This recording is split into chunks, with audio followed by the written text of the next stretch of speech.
जय जय नमोस्तु नमोस्तु नमोस्तु नमो हरियंताणम सिदानम नमो हरियाणम नमो वज्जायनम नमो लोय सौसावनम ओकारम बिंदु संयुक्तम नित्यम ध्यायन्ति योगिनः कामदम मोक्षदम च ओंकाराय नमो नमः अविरल सद्गुणोत्तक्षाली सकल भूतल मल कलंक मुनि विरूपाति तीर्था सरस्वती असुरनुदुतम अज्ञान तिमिरंधनाम ज्ञानांजन शलाकया चक्षुरुन्मीलितं येन तस्मै श्री गुरुवे नमः श्री परम्पराचार्य श्री गुरुवे नमः सकल कलुषविध्वंसकं प्रेतां परिवर्धनं धर्म संवर्धकं भव्यजीवमनः प्रतिबोधकारकं शास्त्रं श्रीपदं पुराणं देयम् अस्य मूलग्रंथकर्तारः श्री सर्वज्ञदेव तर्ग्रंथकर्तारः श्री प्रतिकंठदेव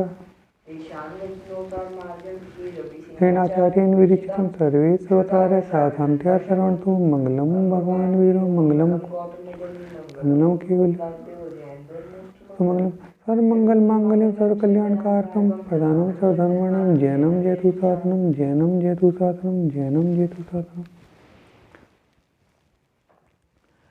रामचंद्र जी को केवल ज्ञान की प्राप्ति हो गई थी, ठीक है ना।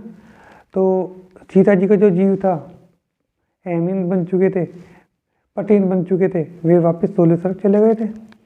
25 वर्षों तक मुनिवट पालन कर श्री राम केवल अवधि से विभूषित हुए थे। उन्हें केवल ज्ञान 25 साल की तपस्या के बाद हुआ था, ये बताना चाहते हैं ना। आयु की अवधि पर्यंत केवली अवस्था में अनेक जीवों को उपदेश देकर वे सिद्ध पद को प्राप्त हो गए। उनको भी मोक्ष की प्राप्ति हो गई। रामचंद्र जी के बारे में बात हो रही है ना, ठीक है ना। रामचंद्र जी भी मोक्ष को चले गए। उनकी आयु, अच्छा हमने 1.25 लाख पढ़ी थी एक जगह, हमने एक जगह 1.25 लाख पढ़ी थी। यहाँ पर लिखा है उनकी आयु 17,000 वर्षों की थी। 1.25 लाख नहीं थी उनकी आयु 17,000 वर्षों की थी तथा शरीर की ऊंचाई 16 धनुष थी। मैं समझता हूँ कि इसमें सही लिखा हुआ होगा। 16 धनुषी थी। 16 धनुषी थी बस। क्या 16 धनुषी थी बस? नहीं, ऊंचाई है 16 धनुष। हाँ ऊंचाई। हाँ ऐसा है ना, तुम सोच रहे होंगे कि ना 500 धनुष, ठीक है ना। हाँ तो वो काल के स्टार्टिंग में थी ना, वो तो धीरे धीरे तो घटती जा रही है। और आयु भी बताओ 17,000 कुछ भी नहीं है। जब है ना वहाँ पर पल्लियों में होती थी, पल्लियों में तो होती थी, उसमें क्या नाम भोग भूमि में, ठीक है ना, कोटिपुर में होती थी, ठीक है ना, घटती जा रही है ना। देखो पूरी तरह तो कह नहीं सकते, ये बताते हैं कि जो ये नेमिनाथ भगवान का काल है, नेमिनाथ भगवान के काल में और अब के काल में 5,500 वर्ष का भी सुनने में आता है कि 5,500 वर्ष का अंतर है। यानी कि कितनी जल्दी आने वाला था पंचम काल। और महावीर स्वामी को मोक्ष गए हुए केवल 2,500 साल बीते। और पार्श्वनाथ भगवान के और महावीर स्वामी के काल के बीच में भी केवल 200 साल का अंतर हो सकते हैं। स्टार्टिंग में बहुत ज़्यादा अंतर था। स्टार्टिंग में आदिनाथ भगवान 50 लाख वो सागर, 50 लाख वो 5 मतलब ये समझ लो 50 करोड़ नहीं 50 लाख करोड़ वर्ष, लाख करोड़ सागर, 50 लाख करोड़ सागर, यानी कि आधा, हाँ आधा कोड़ा कोड़ी सागर, ये बताते हैं। तो शुरू में ज़्यादा अंतर रहा, बाद में अंतर कम रहा। सिद्ध पद सकल जीवों का तिलक है, ठीक है ना। सिद्ध पद से ज़्यादा श्रेष्ठ कुछ भी नहीं। श्री राम सिद्ध बने इसलिए उन्हें मस्तक झुकाकर प्रणाम करो। श्री राम सूर्य नर तथा मुनियों के आराध्य हैं, सिद्ध परमेष्ठी है। वे संसार के राग द्वेष मोह आदि समस्त विकारों से रहित परम समाधि के कारण हैं। अष्टम बलभद्र श्री राम, वे 8वें बलभद्र थे। 9 बलभद्र होते हैं, 9वें बलराम जी थे। बलभद्र श्री राम जी श्री जिनेन भगवान के शासन का रहस्य समझकर अंतरात्मा से परमात्मा, ठीक है ना, बहिरात्मा से अंतरात्मा बनना है, अंतरात्मा से परमात्मा बनना है, बने। उनके परम पुरुषार्थ से त्रिलोकीय पूज्य परमेश्वर पद पाया। तीनों लोक में जो पूज्य पद है वो पाया। बलभद्र श्री राम का चरित्र जो भाव सहित पढ़ते पढ़ाते सुनते सुनाते हैं, उनके पुण्य में निरंतर वृद्धि होती रहती है तथा उनके समस्त मनोरथ पूरे हो जाते हैं। यह पवित्र ग्रंथ जीवों को समाधि उत्पन्न करने की प्रेरणा देने वाला, जन्म जन्मांतरों के समस्त पापों को दूर करने वाला है। इसमें महापुरुषों की वर्णित सुंदर कथाएं भगवान श्री वर्धमान ने गौतम स्वामी को बताई, गौतम स्वामी ने राजा सैनिक को बताई। इस प्रकार केवली श्रुत केवली ने भी कथाओं का वर्णन करा। केवली से पहले सुना और फिर बताने वाले भी खुद केवली हो गए। श्री राम का चरित्र महामंगल रूप है तथा मुनियों की परिपाटी से प्रकट हुआ है। इस आख्यान में वर्णित सुंदर वचन समीचीन अर्थ रखने वाले हैं। इस चरित्र का व्याख्यान इंद्र गुरु मुनि के शिष्य दिवाकर सेन ने अपने शिष्य लक्ष्मण सेन से ने उनके शिष्य रविसेन महाराज से, मतलब रविसेन महाराज ने जो लिखी है वो संस्कृत में लिखी है, ठीक है ना। और उन्होंने भी जो प्राकृत में था प्राकृत को संस्कृत में चेंज करा। रविसेन महाराज ने जिन आज्ञा अनुसार किया है। अतुल पराक्रमी महासुत कृति दशरथ नंदन श्री राम की महिमा का वर्णन कहाँ तक किया जा सकता है। इस महाग्रंथ में बलभद्र, श्री राम, नारायण, लक्ष्मण तथा प्रतिनारायण दशानंद का चरित्र का विस्तार पूर्वक लिखा गया है। विषय वासनाओं में लिप्त होकर जीव किस प्रकार सुख पा सकता है। देखो, दशानंद सहस्त्रों स्त्रियों के साथ निरंतर सुख भोगता हुआ तृप्त न हुआ तथा परदारा का मतलब दूसरे की पत्नी सीता जी का कि अभिलाषा मात्र से घोर दुख के सागर में जा पड़ा। जबकि उसके विपरीत श्री राम महाशीलवान, परदारा प्रांगमुख, जिन शासन के परम भक्त, दीर्घ काल पर्यंत राज्य सुख भोग कर संसार को असार समझ वीतराग मार्ग पर प्रवृत्त होकर अनेक जीवों का कल्याण कर परमात्मा पद को प्राप्त हुए। जो वीतराग द्वारा निर्देशित मार्ग पर चलेंगे वे भी शिवपुर जा सकेंगे। हे भव्य जीवों, इस शास्त्र का स्वाध्याय तथा श्रवण कर परम आनंद स्वरूप में निगमन होकर अपना आत्म कल्याण करें। जब त्रिलोकीय के सूर्य श्री भगवान वर्धमान सिद्धलोक पधारे, यानी कि महावीर स्वामी के बारे में कह रहे, जब उनको मोक्ष हो गया तब चतुर्थ काल समाप्त होने के 3 वर्ष 6.5 माह शेष थे। देखो, केवल 3 वर्ष 6.5 महीने शेष थे। बैठ जाओ उनमें। उनके मुक्ति धाम जाने के पश्चात पंचम भरवा दूंगा। उनके मुक्ति धाम में जाने के पश्चात पंचम काल में 3 केवली और 5 शुद्ध केवली हुए। 3 कौन कौन से? गौतम स्वामी और जम्मू स्वामी, है ना।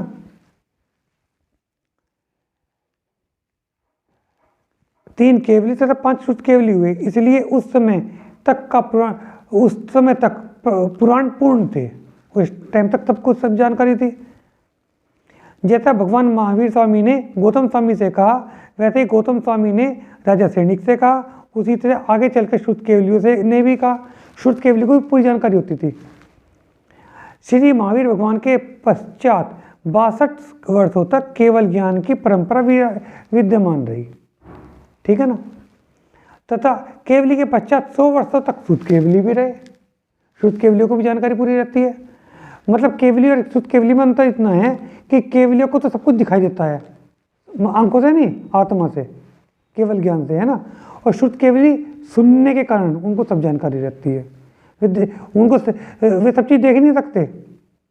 मतलब उन्होंने जैसे महावीर स्वामी ने बता दिया, देखो जी आदिनाथ हुए थे, अजितनाथ जी हुए थे, उनको तो सब कुछ दिखाई दे रहा, ऐसा जैसे शिष्य में देख रहे हो। और गौतम स्वामी को इस टाइम पे क्या होगा, दिखाई कुछ नहीं दे रहा, सुनाई सब कुछ दे रहा, समझ में सब कुछ आ रहा। ये अंतर रहता है। पंचम शुद्ध केवली भद्रभाव स्वामी है। भद्रभाव स्वामी के पश्चात काल दोष से जीवों का ज्ञान बल घटता गया, जिससे पुराणों का विस्तार भी कम से कमतर होता रहा, कम से कम होता चला गया ना।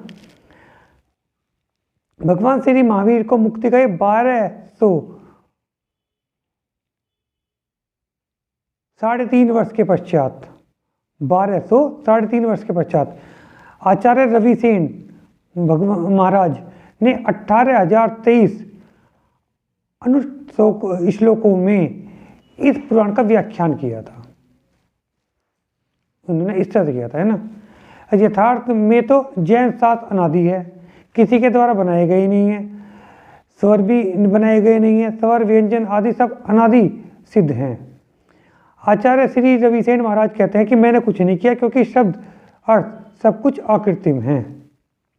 इस पवित्र ग्रंथ में चारों पुरुषार्थ धर्म अर्थ काम मोक्ष एक साथ निहित हैं।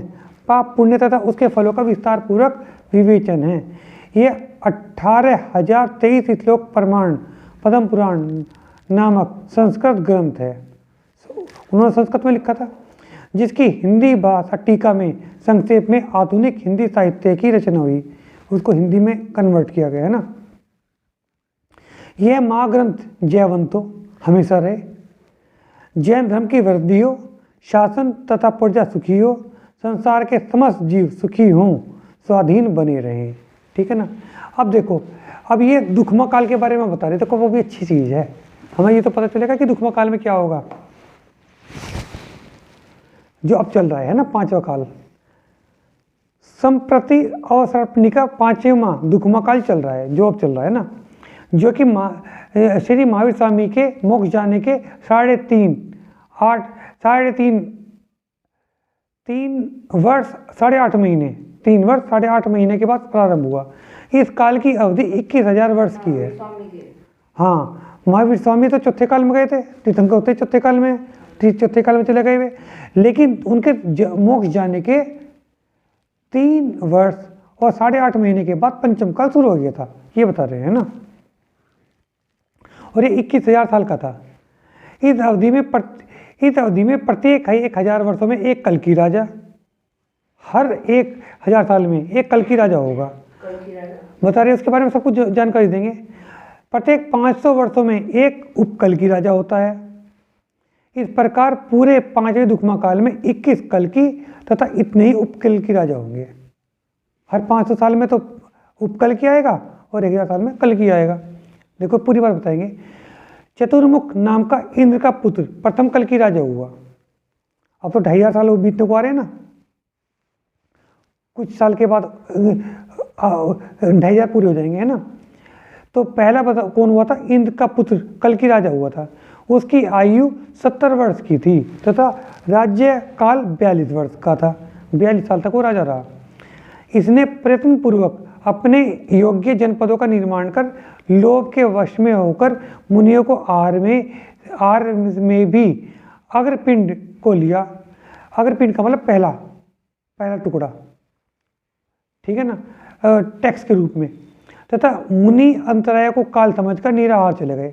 वे अपने टुकड़े में से देते नहीं, अगर कोई इस तरह से लेगा तो वे उसे अंतराय मानते हैं, तो वे अंतराय करके बिना भोजन के रही, बिना आहार लिए ही चले गए। उस समय उनमें से किसी एक मुनि को अवधि ज्ञान उत्पन्न हुआ। देव ने धर्मद्रोही कल्कि को मार डाला। मुनि को अवधि ज्ञान हुआ तो मुनि समझ चुके, और किसी देव को पता चला होगा, देवों ने उसको मार दिया। तब उस कल्कि के अजिंज्य नाम के पुत्र ने रक्षा करो कहते हुए उस देव के चरणों में अपना मस्तक रख दिया। तब देव ने धर्मपूर्वक राज्य करो कहकर उसकी रक्षा करी। वह कहते तू अपना राज्य कर, तेरे नहीं मार रहे हम। तदंतर 2 वर्षों तक लोगों में समीचीन धर्म की प्रवृत्ति रही। लोगों ने जब चमत्कार देखा तो लोग धर्म की तरफ उन्मुख हो गए। फिर काल के प्रभाव से वह प्रवृत्ति धीरे धीरे कम होती चली गई। प्रत्येक कल्कि के शासन काल में दुखमा कालवर्ती किसी एक साधु को अवधि ज्ञान की प्राप्ति हो जाती है। जब वो कल्कि राजा होता है ना, कल्कि तो विधर्मी है, ठीक है ना, उस समय कोई ना कोई अवधि ज्ञानी मुनि भी रहते हैं, ये बता रहे हैं। तथा उसके काल में चतुर्वर्ण संघ की भी कर्म से क्षीण होता चला जाता है। चतुर्वर्ण संघ तुम्हें पता ही है कौन कौन से हैं? मुनि आर्य का, श्रावक श्रावी का, इसे कहते हैं ना। उस समय जैसा कि पहले भी काल प्रकरण में लिखा गया है, पूर्व उपार्जित पाप के उदय से चांडाल, शबर, पुलिन, मलेच तथा किरात आदि मनुष्य अत्यंत दीन, अनाथ, क्रूर तथा नाना प्रकार की व्याधि वेदनाओं से व्यथित होकर हाथ में भिक्षा पात्र लेकर भ्रमण करते हुए दिखाई देते रहेंगे। दिनों दिन इनकी संख्या भी बढ़ती जाएगी। इस काल में धर्म, आयु, शरीर की ऊंचाई भी धीरे धीरे कम होती रहेगी, जो तुम्हें बता रहा था मैं ना। इसके पश्चात अत्यम विषम तथा क्रूर स्वभाव वाला 21वां कल्कि उत्पन्न होगा। सबसे आखिर में 21वां सबसे क्रूर होगा वो। उसके समय में वीरांगज नाम के एक मुनि, सरसिरी नाम की एक आर्यिका, मुनि का नाम तो वीरांगज और आर्यिका का नाम होगा सरसिरी, और अग्निदत्त नाम का एक श्रावक और पंगुश्री नाम की एक श्राविका होगी। उस समय अंतिम कल की राजा अपने मंत्रियों से पूछेगा, मेरे राज्य में तो कोई व्यक्ति तो नहीं है जो मेरा अधीन ना हो। तब मंत्री वीरांगज नाम के मुनि का नाम लेकर बताएगा, केवल एक वही व्यक्ति है जो आपकी अधीनता स्वीकार नहीं करता।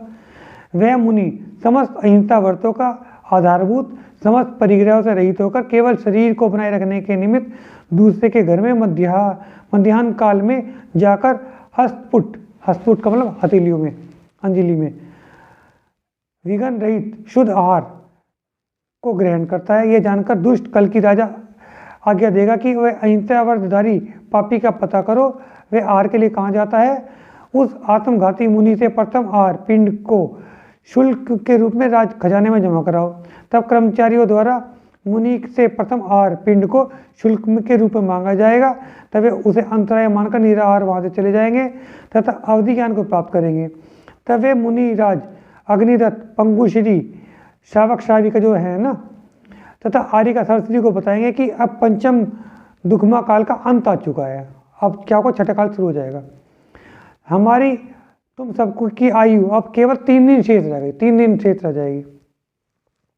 यह अंतिम कल की राजा है। यह सुनकर मुनि सहित सभी चारों के आहारों का त्याग कर संन्यास ग्रहण कर लेंगे। संन्यास उन दोनों तो ले रखा है, मतलब समाधि ग्रहण कर लेंगे, एक तरह से समझ लो, संन्यास ग्रहण कर लेंगे। चारों कार्तिक कृष्ण अमावस्या की सूर्य की स्वाति नक्षत्र के ऊपर उदित रहने पर समाधि ग्रहण को प्राप्त होंगे। चारों स्वधर्म स्वर्ग में जाकर देव उत्पन्न होंगे, इंद्र नहीं देव उत्पन्न होंगे। उसी मध्याह्न काल में असुर कुमार जाति का कोई देव, उत्तम देव, अंतिम काल कल की राजा का वध कर देगा। उसी दिन सूर्यास्त होते ही अग्नि का भी लोप हो जाएगा। ऐसे शुरू होएगी छठम काल। हाँ, अग्नि का लोप भी हो जाएगा और मैं कहते सूर्य चंद्रमा भी नहीं दिखाई देंगे। अभी अग्नि नहीं जला पाओगे, अग्नि खत्म हो जाएगी। अग्नि के अभाव में अपक खाद्य को खाकर ही अत्यंत दुखी रहेंगे, सभी को कच्चे खाना पड़ेगा। अतएव अब भी समय है इस महान उदार पवित्र जैन धर्म का विधि पूर्वक पालन कर अधिकाधिक पुण्य संचय करके विदेश क्षेत्रों में जन्म ले, ताकि इस महादुखदायी कालों के परिवर्तन जन्य दुखों से मुक्ति पा सके, क्योंकि विदेश क्षेत्र में हमेशा ही चतुर्थ काल का स्थित बना रहता है। 5 मिनट और कर लेते हैं ना। अब देखो अब छठ है, हाँ 35 हो गए हैं। अच्छा देखो अब छठम काल का वर्णन कर रहे हैं। अच्छा 30 है, छठम काल का वर्णन कर रहे हैं अब, है ना। 21वें कल की राजा के मारे जाने के बाद 3 वर्ष 8 माह तथा 1 पक्ष के उपरांत छठा दुखमा काल आरंभ हो जाएगा। वो जैसे महावीर स्वामी के 3 वर्ष 8.5 महीने के बाद 5वां चालू हुआ था ना, ऐसे ही बता रहे हैं। 3 वर्ष 8 माह 1 पक्ष का मतलब वही आधा महीना, तो 8.5 महीने के बाद दुखमा काल आरंभ हो जाएगा। यह भी 5वें काल की तरह 21,000 वर्ष का ही होगा। इसके प्रथम प्रवेश में ऊंचाई 3 अथवा 3.5 हाथ की होगी, 3 हाथ से लेकर 3.5 हाथ तक की। हाँ मतलब ऐसे समझ लो 3 हाथ की होगी। शरीर के पृष्ठ भाग की हड्डियों की संख्या 12 होगी।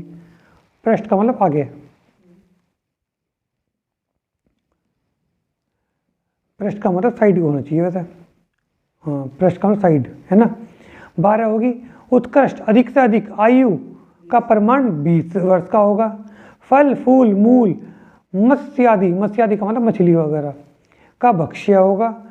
वृक्ष वस्त्र मकान आदि दिखाई नहीं देंगे, ना पेड़ होंगे, ना कपड़े होंगे, ना मकान होंगे। इसलिए सभी मनुष्य अग्नि से अनभिज्ञ, अग्नि भी नहीं होगी। नगन ग्रहविहीन पशुओं के सदस्य से आचरण करने वाले वनाचारी वन में रहेंगे। ध्रुम वर्ण का मतलब काले रंग के। अत्यंत क्रूर, बहरे, अंधे, काने, गूंगे, दरिद्री, बोने, कुबड़े, व्याधि ग्रस्त, बंदरों जैसे शरीर वाले होंगे। पुत्र कलंक, बंधु बांधव, स्वजन परिजन, मैत्री विहीन, व्यवहार शून्य, अत्यंत दुर्गंधित शरीर एवं ज्यों लीक आदि से आच्छादित शरीर वाले होंगे।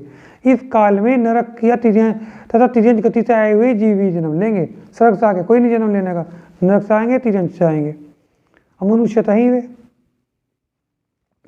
वे कुमरण करके पुनः नरक या तिर्यंच गति में ही जाएंगे।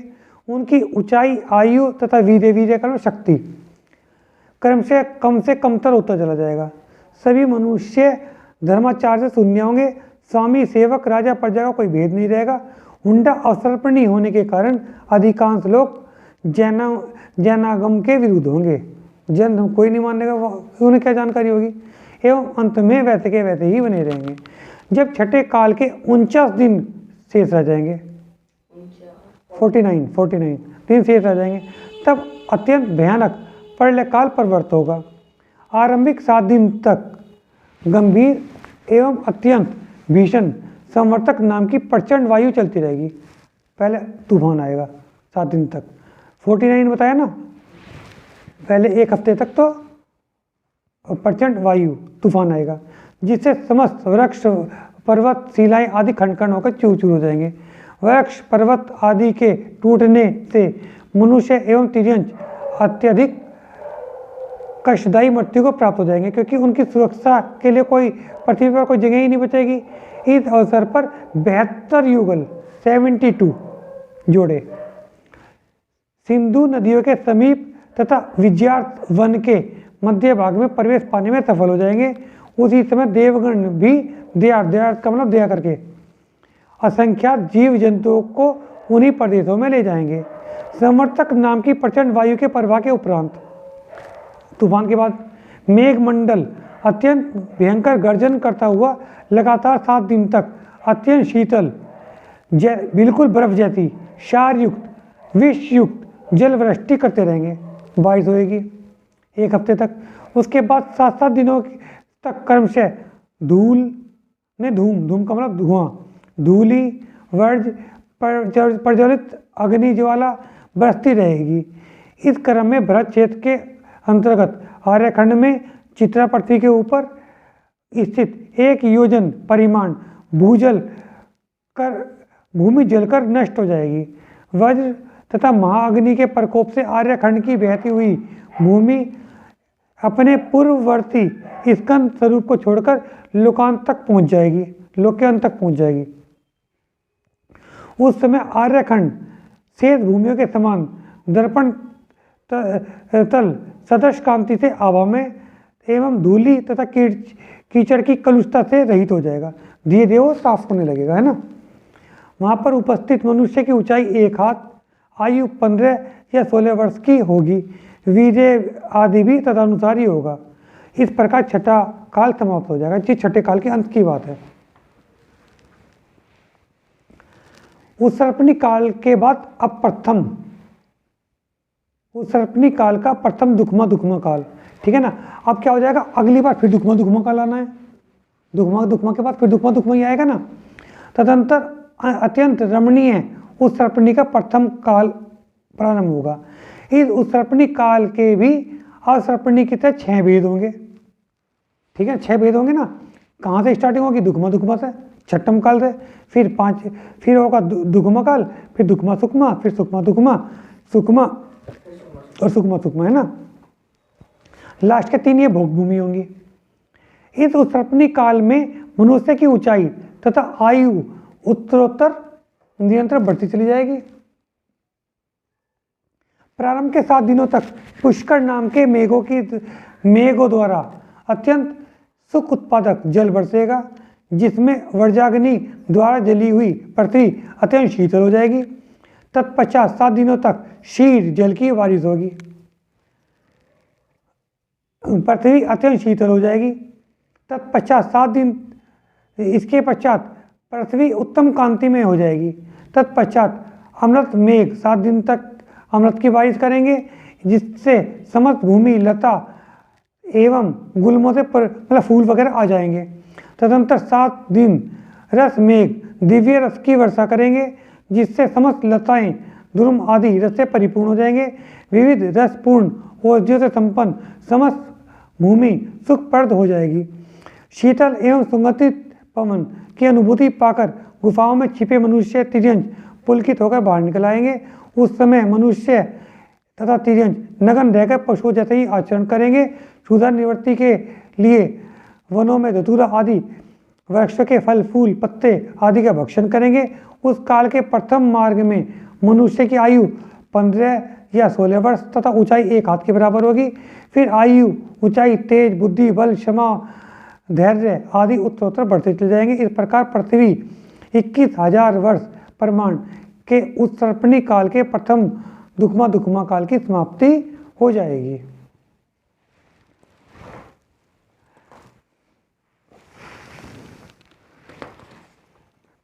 अगर रोकना चाहते हो तो रोक लो, फिर यानी क्या नाम 2-3 पेज ही रह गए, ठीक है ना, कर लें। चलो इस काल अच्छा अब द्वितीय काल, ठीक है ना, जैसा अब चल रहा ना ये पंचम काल, ऐसे पंचम काल की तरह आएगा वो, है ना। इस काल के पहले 20,000 वर्षों तक मनुष्य तिर्यंचों का आहार पहले की तरह सही रहेगा। 20,000 साल तक तो ऐसे ही रहेगा जैसे कि वो छठम काल की तरह था वो, है ना। इस काल के प्रथम परिवेश में मनुष्य की आयु 20 वर्ष, यहाँ पे 20 वर्ष से स्टार्टिंग होगी। जैसे यहाँ पे अंत में 20 वर्ष थी ना, तो यहाँ पे स्टार्टिंग में 20 वर्ष रहेगी। 20 वर्ष तथा ऊंचाई 3-3.5 हाथ की होगी। इस काल के 1000 वर्ष शेष रहने पर कनक पर्व आदि 14 कुलकर उत्पन्न होंगे। हाँ, यहाँ पे आप 14 कुलकर यहाँ पे होंगे। कनक तथा कनक पर्व आदि 14 कुलकर होंगे, क्योंकि वो समझ लो कि उससे की आने लगेगी ना स्थिति कि तीर्थंकर जन्म लेंगे, ठीक है ना, उस तरह का वातावरण बनना है। 14 कुलकर उत्पन्न होंगे। प्रथम कुलकर की ऊंचाई 4 हाथ तथा 14वें कुलकर प्रथम पुंख की ऊंचाई 7 हाथ होगी। ये मनुष्य को अग्नि उत्पन्न करने तथा उसको व्यवहार में लाने का उपदेश देंगे। अभी तक अग्नि नहीं हो रही थी ना, और भगवान का चौका वगैरह भी लगना है, पहले तीर्थंकर जन्म ले लेंगे, उपदेश देंगे तथा विधि बताएंगे। हाँ, 14 कुलकर के सही होंगे। विवाह आदि की विधि यहाँ प्रचलित करवाएंगे, साथ ही परस्पर बंधु मित्र आदि का व्यवहार भी प्रचलित कराएंगे। अब तीसरा काल दुखमा सुखमा काल, ठीक है ना, यहाँ पर तीर्थंकरों का जन्म होना चालू हो जाएगा। इसके प्रारंभ में मनुष्य की ऊंचाई 7 हाथ तथा आयु 120 वर्ष से स्टार्टिंग होगी, ठीक है ना। ऊंचाई 7 हाथ, क्योंकि 500 धनुष तक की ऊंचाई होनी है यहाँ पे, और आयु 120 वर्ष से स्टार्टिंग होगी। इस समय मनुष्य के शरीर का पृष्ठ भाग की हड्डियों की संख्या 24 हो जाएगी। मनुष्य लज्जाशील संपन्न संतोषी विनयशील होंगे। इस समय अंतिम कुलकर प्रथम मुखपुंख के प्रथम पुंख का पुत्र प्रथम तीर्थंकर महापदम होगा। श्रेणिक महाराज होंगे ये, जिनसे जो क्वेश्चन पूछ रहे हैं, हाँ, प्रमुख श्रोता जिनको वे बता रहे, देखो आज ही आप ही होंगे, ठीक है ना। प्रथम तीर्थंकर महापदम तथा सात्यंकी का पुत्र का जीव अंतिम 24वां तीर्थंकर अनंत वीर्य होगा। जो अंतिम 24वें तीर्थंकर अनंत वीर्य होगा, ठीक है ना। बाद में जाके फिर 24वें तीर्थंकर बनेंगे अनंत वीर्य के नाम से। सात्यकी पुत्र वे बाद में 24वें तीर्थंकर बनेंगे अनंत वीर्य के नाम से। हाँ है, नहीं वे यहाँ के नहीं होने, क्या तो पता नहीं कितने बहुत धरेंगे। अभी बताया तो था कल तुम्हें, अभी तो बहुत सारे बहुत धरने होने, अरे यहाँ के नहीं होने के। हाँ, प्रथम तीर्थंकर की आयु 116 वर्ष तथा शरीर की ऊंचाई 7 हाथ की तथा अंतिम 24वें तीर्थंकर अनंत वीर्य की आयु 1 पूर्व कोटि की पूरी हाँ पूरी कोटि की, क्योंकि उसके बाद तो पल्लियों में आयु होनी, उसके बाद तो आयु पल्लियों में होनी ना, भोग भूमि में आ जाएगी। एक पूर्व कोटि की तथा ऊंचाई पूरे 5 धनुष की हो जाएगी। एक कोड़ा कोटि सागर प्रमाण 10 सागर, एक कोड़ा कोटि प्रमाण सागर 10 सागर के 10 सागर क्या लिखा करना, ये समझ में नहीं आया। एक कोड़ा कोटि सागर प्रमाण का होगा ना पूरा पूरा ही हो काल। इस तृतीय काल में 63 लाख पुरुष जन्म लेंगे। कौन कौन से होते हैं? 24 तीर्थंकर, 12 चक्रवर्ती, नारायण, 2 पति नारायण, है ना, होंगे। इस काल की विशेषता यह होगी, इसका परिमाण एक कोड़ा कोटि सागरोपम में से 42,000 वर्ष कम होगा। 42,000 इसलिए होगा, 21,000 साल का पंचम और 21,000 साल का छठम काल होता है। इस काल में 9 नारद और 11 रुद्र होते हैं। इस काल के अंतिम भाग में मनुष्य की आयु एक पूर्व कोटि प्रमाण तथा शरीर की ऊंचाई नर नारी देव अप्सराओं की तरह सुंदर होंगे। ठीक है ना। अब उसर्पणी का चौथा सुखमा दुखमा काल, ठीक है ना, ये जगन्य भोग भूमि है। इस समय मनुष्य की आयु एक पूर्व, मतलब इस जगन्य आयु है एक पूर्व कोटि प्रमाण की, ठीक है ना, और ऊंचाई 500 धनुष प्रमाण होगी। इस समय यह पृथ्वी पर जगन्य भोग भूमि कहलाएगी तथा काल के अंतिम भाग में आयु बढ़कर 1 पल्ल्या प्रमाण हो जाएगी। ठीक है ना। मनुष्य की ऊंचाई 1 कोस तक की हो जाएगी, ऊंचाई 1 कोस की हो जाएगी, मतलब 4.5 नहीं 1.5 किलोमीटर, वो तो 1 मील होता है। आपने कोस बताया था। 1 मील 1.6 किलोमीटर, एक कोस कितना होता है? मेरे ख्याल से वो 4 किलोमीटर, 4 मील का होता होगा, जहाँ तक है, एक बार देख लेंगे, है ना। अब उसर्पणी का पंचम सुखम काल, इस काल के प्रवेश में मनुष्य की आयु क्या हो जाएगी? 1 पल्ले की हो जाएगी, ठीक है ना, तथा उत्तरोत्तर बढ़ती जाएगी। अंतिम भाग में नर नारी 2 कोस ऊंचे, चंद्रमा के सदस्य उज्ज्वल मुख वाले, विनयशील शील संपन्न, पृष्ठ हड्डियों की संख्या 128 होगी।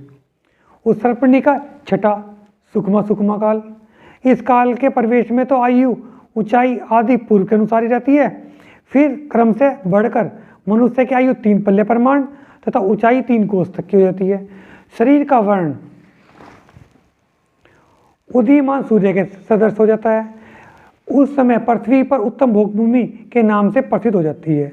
उस समय मनुष्य के पृष्ठभाग की हड्डियों की संख्या 256 हो जाएगी तथा वे बहुपरिवार की विक्रिया करने की शक्ति वाले होंगे। इस काल में समस्त जीव अत्यंत सुखी रहेंगे।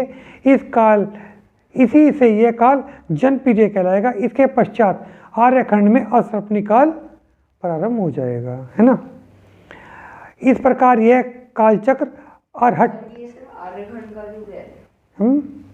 ये आर्यखंड की बात है। हाँ, आर्यखंड में ही काल परिवर्तन है, मलेच खंड में नहीं। मलेच खंड में है भी नहीं। ना ना ना ना ना, आर्यखंड की बात है। नहीं, तीर्थंकर तो आर्यखंड में होते हैं, वहाँ तो मलेच रहता है, तभी तो मलेच खंड है वो। नहीं, वही तो पूछ रहा, तीर्थंकर सिर्फ आर्यखंड में। यह कालचक्र अर्हट घटिका वर्त नियंत्रण घूमता रहता है, ऐसा तो घूमता रहता है। पर ये परिवर्तन जो है, काल परिवर्तन, वो तो पूर्व क्षेत्र में होता होगा ना। बेटा वो तो कह रहा हूँ कि आर्यखंड में तो होता है, भरत क्षेत्र में काल परिवर्तन नहीं है। आपने बताया था कि भरत क्षेत्र में होता है, भरत और इरावत क्षेत्र में होता है। हाँ, तो इसलिए कह इसलिए देते हैं क्योंकि भरत जो आर्यखंड भरत क्षेत्र के अंदर आ रहा है, ठीक है ना। देखो उन्होंने बताया भी आर्यखंड में होता है, ठीक है ना। कहते इसलिए है क्योंकि ये जो आर्यखंड है ये भरत क्षेत्र में है और वहाँ पे है। 5 मलेच खंड, देखो चलो आप ये सुनो। 5 मलेच खंड तथा विद्याधरों की श्रेणी में असर्पणी काल में क्रमशः चतुर्थ एवं तृतीय काल के आरंभ से अंत तक हानि वृद्धि होती रहती है। अर्थात इन क्षेत्रों में असर्पणी काल में चतुर्थ काल के प्रारंभ से अंत तक हानि एवं उसर्पणी काल में तृतीय काल के प्रारंभ से अंत तक हानि वर्धित होती रहती है। यहाँ पे भी ये बताया, हानि वृद्धि यानी कि आयु कम ज़्यादा है, ऊंचाई कम ज़्यादा है। क्योंकि एक बात है, चक्रवर्ती की जो पत्नी आती है ना, वे पटरानी जो आती है वो आती मलेच खंड से ही है, नहीं तो पता चला कि वो तो छोटा सा रह गया। ओह बहुत बढ़िया, ठीक है ना। तो हानि वर्धित हो रही है वहाँ पे भी, लेकिन वहाँ धर्म नहीं है। अच्छा, अब रुद्र के बारे में बता रहे हैं। असपनी काल में तृतीय तथा चतुर्थ काल के अंतर्गत भरत क्षेत्र के आर्यखंड में 11 रुद्र होते हैं, रुद्र हुए हैं। उनके नाम, रुद्र के नाम बता रहे हैं। भीमावली, जीशत्रु, रुद्र, विश्वानल, सुप्रतिष्ठित, अचल, पुंडरीक, अजिधर, अजित नाभि और पिठाल। सात्यकी पुत्र महादेव, जिसका वो बताया था कि 24वें तीर्थंकर होंगे। क्या सर? सात्यकी नाम है उसका, वही 24वें तीर्थंकर बनेंगे। ये 11 रुद्र अंगधर होते हैं, यानी कि उनका अंग का ज्ञान होता है, एक अंग का ज्ञान होता है, तथा 10वें पूर्व का अध्ययन करते समय विषय के निमित्त तब से भ्रष्ट होकर अधोगामी हो जाते हैं। उन्हें अंगों का तो ज्ञान रहता है, लेकिन 10वें पूर्व का अध्ययन करते समय उनके तपस्वी बहुत हैं ये, तो उन्हें कुछ भ्रष्ट हो जाते हैं वे, और वे अधोगामी हो जाते हैं। ये भव्य हैं, अतएव कालांतर ये सब के सब मोक्ष जाएंगे, ये सब के सब मोक्ष जाएंगे। भीमावली नाम के प्रथम रुद्र श्री ऋषभनाथ के तथा द्वितीय रुद्र जीशत्रु अजितनाथ के तीर्थंकर के समय में हुए थे, और आगे के 7 रुद्र क्रमशः सुविधिनाथ आदि प्रमुख 7 तीर्थंकरों के समय से में, तथा 10वें रुद्र पीठ, 10वें रुद्र का नाम है पीठ, वे शांतिनाथ तीर्थंकर के समय में हुए, और 11वें रुद्र सात्यकी महावीर स्वामी के समय में हुए थे। इनमें से 10 के शरीर की ऊंचाई क्रम से 500, 450, 190, 80, 70, 60, 50, 28, 24 धनुष के, तथा 11वें रुद्र की ऊंचाई की 11वें रुद्र की ऊंचाई 7 हाथ की थी।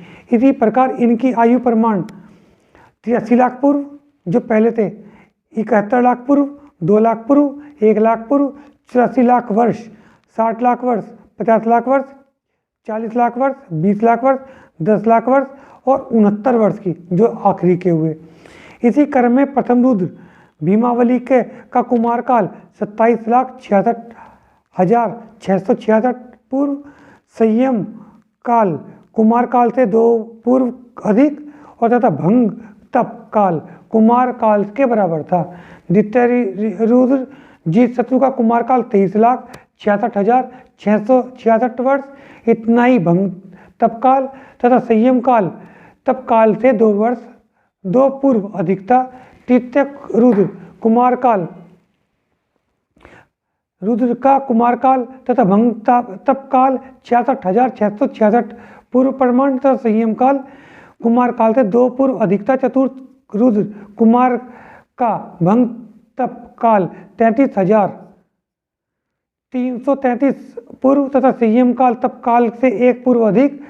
पंचम रुद्र सुप्रतिष्ठ कुमार का संयम काल तथा भंग तप काल बराबर अर्थात 28 लाख वर्ष का रहा। छठे रुद्र अचल का कुमार तथा संयम तथा तप काल प्रत्येक 20 लाख वर्ष प्रमाण था। सप्तम रुद्र पुंडरीक का कुमार काल तथा भंग संयम काल प्रत्येक 16,66,666 वर्ष तथा जिन दीक्षा प्राप्ति भंग संयम काल से 2 लाख वर्ष अधिक था। अष्टम रुद्र अजित धर का कुमार एवं जिन दीक्षा भंग काल 13,33,333 वर्ष तथा संयम काल इससे एक वर्ष अधिक रहा। नवम रुद्र अजित नाभि का कुमार काल तथा संयम काल प्रत्येक 6,66,666 वर्ष प्रमाण था, जिन दीक्षा धारण काल मंगल संयम काल से 2 वर्ष अधिक रहा कहा गया है। दसम रुद्र पिठाल का कुमार काल भ्रष्ट तप काल प्रत्येक 3,33,333 वर्ष तथा संयम काल प्रमाण भ्रष्ट काल करने से 1 वर्ष अधिक था। उनकी आयु इस प्रकार 69 वर्ष की हुई। इन रुद्रों में से 2 सातवें तथा 5वें तथा 1 5वें, 2 चौथे तथा 1 तीसरे नरक गए।